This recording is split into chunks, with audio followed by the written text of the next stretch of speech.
Senior صحافی اور تجزیہ کار جاوید چودھری کے مطابق ملک ریاض حسین پاکستان کے چند بڑے امیر لوگوں میں شمار ہوتے ہیں۔ ان کی کہانی محنت، ذہانت اور کامیابی کی ایک دلچسپ داستان ہے۔ آپ یہ داستان سنیں یا پڑھیں تو آپ بھی حیران رہ جائیں گے۔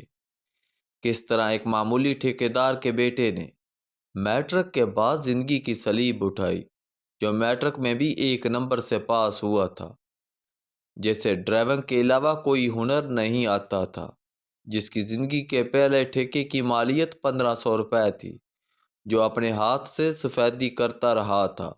پھر اس نے سڑک بنانے کا معمولی سا ٹھیکہ لیا اور زندگی کے دروازے اس پر کھلتے چلے گئے۔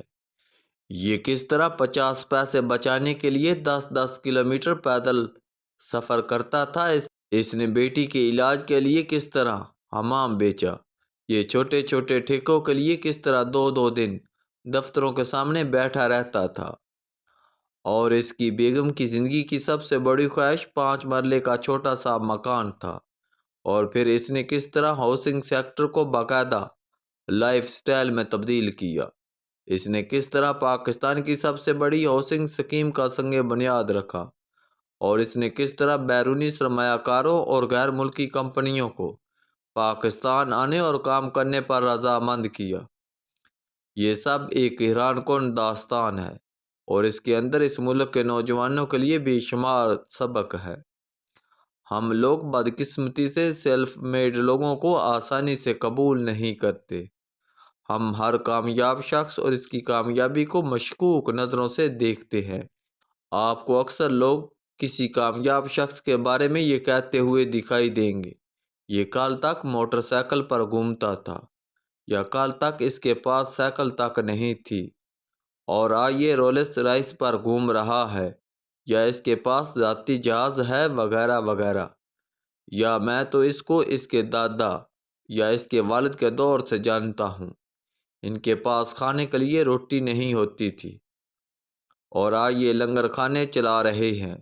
یہ ساری باتیں ہمارے معاشرے کی ایک ایسی خامی کو ظاہر کرتی ہیں، جس کی وجہ سے یہ ملک تنگ نظروں کی جگہ بنتا چلا جا رہا ہے، جبکہ دوسرے ملکوں میں بل گیٹس ہو، وارن بفٹ ہو، یا امبانی فیملی ہو، سیلف میڈ لوگ معاشرے کے رول ماڈل ہوتے ہیں، اور بل کلنٹن جیسے سیاستدان عالمی فورمز پر کھڑے ہو کر بڑے فخر سے اعلان کرتے ہیں، میں بل گیٹس کے ملک کا صدر ہوں۔ اس کے مقابلے میں ہم ہر ترقی کرنے والے شخص کو حقارت، مذاق اور تحقیر کا نشانہ بنا دیتے ہیں۔ ہم اس کے غریب والد یا دادا کی ہڈیاں قبر سے کھود کر نکالتے ہیں اور ہر اس ڈائننگ ٹیبل پر سجا دیتے ہیں۔ یہاں پر اس شخص کو عزت ملنے کا ذرا برابر بھی امکان ہوتا ہے، اور ملک ریاض بھی ایک ایسا ہی خوش نصیب شخص ہے۔ اس کی کامیابی کی طرف ہر شخص مشکوک نظروں سے دیکھتا ہے، جس پر میں ملک ریاض کے ناقدین سے پوچھتا ہوں، اگر کامیاب ہونا اتنا ہی آسان ہے تو آپ لوگ ملک ریاض کیوں نہیں بن گئے؟ اس ملک میں صرف ایک ملک ریاض کیوں ہے؟ اور میرے اس سوال کا کسی کے پاس کوئی جواب نہیں ہوتا۔ پچھلے دنوں میرا ایک دوست مجھ سے کہہ رہا تھا، اگر میرا بس چلے تو میں ملک ریاض کو اس ملک کا سب سے بڑا ایوارڈ پیش کر دوں۔ میں نے وجہ پوچھی تو اس نے کہا، اس شخص نے اس ملک میں ترقی کر کے کمال کر دیا، جس میں چھوٹے بھائی سے لے کر صدر تک ہر شخص آگے بڑھنے والے کی ٹانگیں کھینچتا ہے۔ میں نے اس سے اتفاق کیا، کیونکہ ملک ریاض اس ملک کا وہ شخص ہے جو ہاتھ میں ذبح شدہ مرغی پکڑ کر بھوکے مگرمچھوں کے تالاب میں لیٹا ہے، اور یہ پچھلے کئی برسوں سے اپنی جان بھی بچا رہا ہے اور مرغی کی حفاظت بھی کر رہا ہے، اور یہ واقعی کمال ہے۔ میں یہ کالم ملک ریاض کی تعریف میں نہیں لکھنا چاہتا تھا، کیونکہ میں جانتا ہوں اس منفی معاشرے میں اس قسم کی تعریفیں سپنی کی جھتکی کی حیثیت رکھتی ہیں، جس کے بطن سے چند لمحوں میں شکوک کے درجنوں انڈے پیدا ہو جاتے ہیں، اور ان سے سازش کے سینکڑوں سپولے جنم لے لیتے ہیں۔ لیکن میں اس کے باوجود خود کو روک نہیں سکا، کیونکہ ملک ریاض واقعی فلموں اور ناولوں جیسی شخصیت ہے۔ لیکن میں اب اصل موضوع کی طرف آتا ہوں۔ ملک ریاض کو 1995 میں دل کی تکلیف ہوئی۔ ڈاکٹروں نے انہیں بتایا آپ کے دل کی 3 نالیاں بند ہیں، لہذا آپ کو فوراً اینجیوپلاسٹی کرانا پڑے گی۔ ملک ریاض اینجیوپلاسٹی کے لیے لندن جانے لگے تو سابق army chief general Aslam Beg نے انہیں دل کی تقویت کے لیے طب نبوی سے ایک نسخہ بتایا۔ جنرل اسلم بیگ کا کہنا تھا انہیں 56 سال کی عمر میں دل کا عارضہ لاحق ہوا۔ یہ اپنے مرض کو خفیہ رکھنا چاہتے تھے کیونکہ اس سے ان کے فوجی کیریئر پر زد پڑ سکتی تھی، لہذا انہوں نے جدید علاج کی بجائے طب نبوی کا سہارا لینے کا فیصلہ کیا۔ انہیں کسی صاحب نے یہ نسخہ بتایا، انہوں نے یہ نسخہ استعمال کرنا شروع کر دیا اور یہ حیران کن حد تک صحت مند ہو گئے۔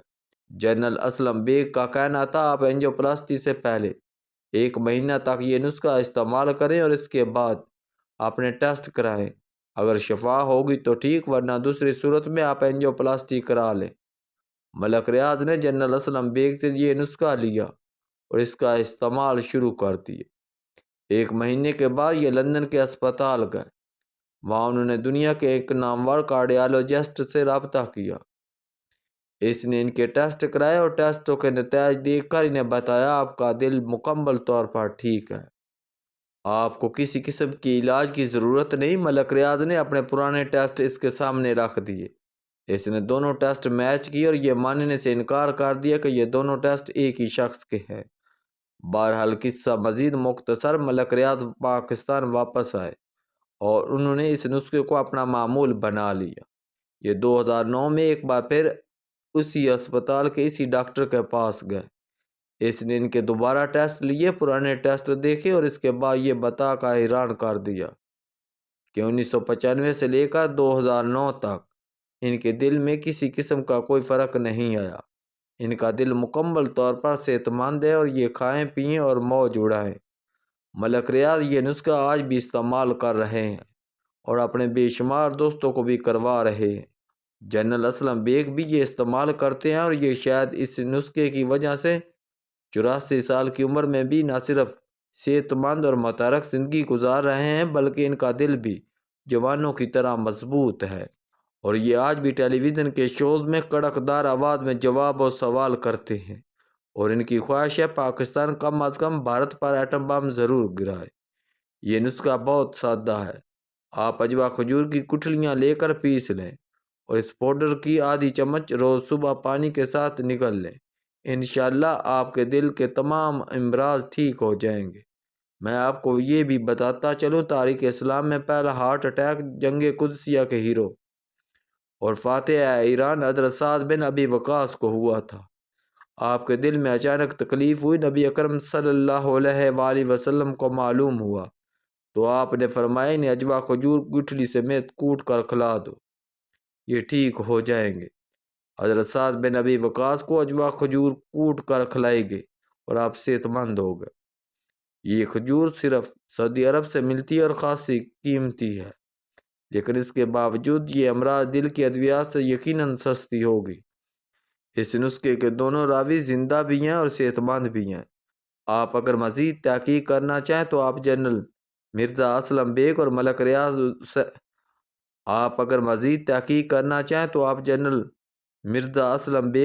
ریاض حسین سے رابطہ کر سکتے ہیں۔